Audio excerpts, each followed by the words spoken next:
Vous êtes de plus en plus nombreux à nous suivre et à participer à l'évolution de la chaîne Afrique N24, et sincèrement nous tenions à vous en remercier.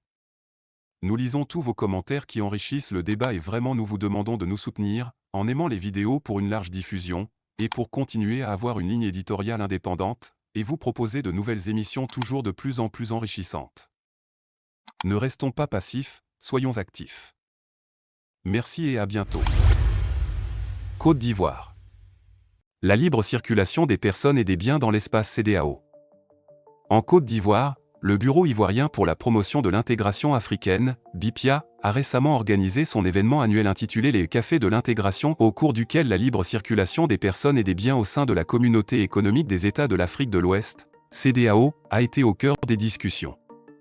Cette 4e édition de l'événement a rassemblé des experts de divers domaines, qui ont abordé plusieurs sous-thèmes, notamment intégration et fluidité routière, comment dynamiser les échanges commerciaux entre les États, insécurité transfrontalière et stigmatisation, ainsi que comment lutter efficacement contre les entraves à la fluidité routière. Le directeur du BIPIA, M. Oumar Kaba Ndiaye, a souligné l'importance de mettre en lumière les aspects légaux et pratiques liés à la mise en œuvre de la libre circulation des personnes et des biens au sein de la CEDEAO, y compris le cadre de la zone de libre-échange continentale africaine, ZLECAf. Il a expliqué que le rôle du BIPIA est de servir de pont entre les organismes publics et privés impliqués dans le processus d'intégration, en favorisant des relations de coopération et en soutenant les actions de l'État visant à promouvoir l'intégration à travers des activités d'études et de promotion dans divers domaines. Le thème de cette 4e édition des Cafés de l'intégration découle d'une mission d'immersion réalisée à Niamey en décembre 2022. Monsieur Ndiaye a souligné que les discussions ont mis en évidence des progrès significatifs dans le processus de libre circulation des personnes et des biens, mais ont également identifié des obstacles à ce processus. Néanmoins, il reste optimiste quant à l'efficacité des mécanismes existants au sein de la CEDEAO et de l'Union économique et monétaire ouest-africaine, UEMOA, pour favoriser la libre circulation des personnes, des biens et des services.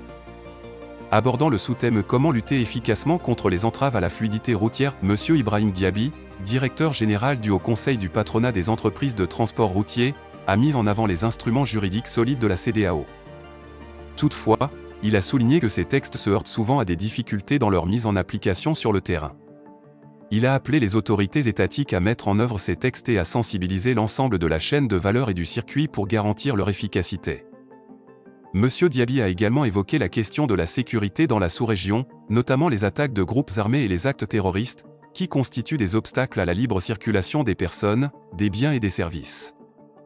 Il a plaidé en faveur de l'intégration sous-régionale comme moyen de renforcer la stabilité, en soulignant que l'instabilité dans certains pays a des répercussions sur l'ensemble de la région. Il a appelé les dirigeants à promouvoir une intégration plus efficace pour assurer la stabilité de la sous-région.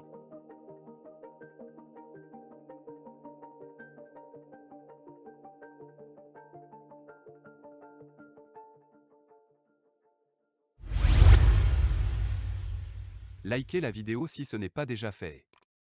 Laissez aussi votre point de vue en commentaire. Abonnez-vous et cliquez aussi sur la petite cloche de notification pour ne rien rater de nos prochaines vidéos. N'oubliez pas de partager aussi la vidéo et de la liker.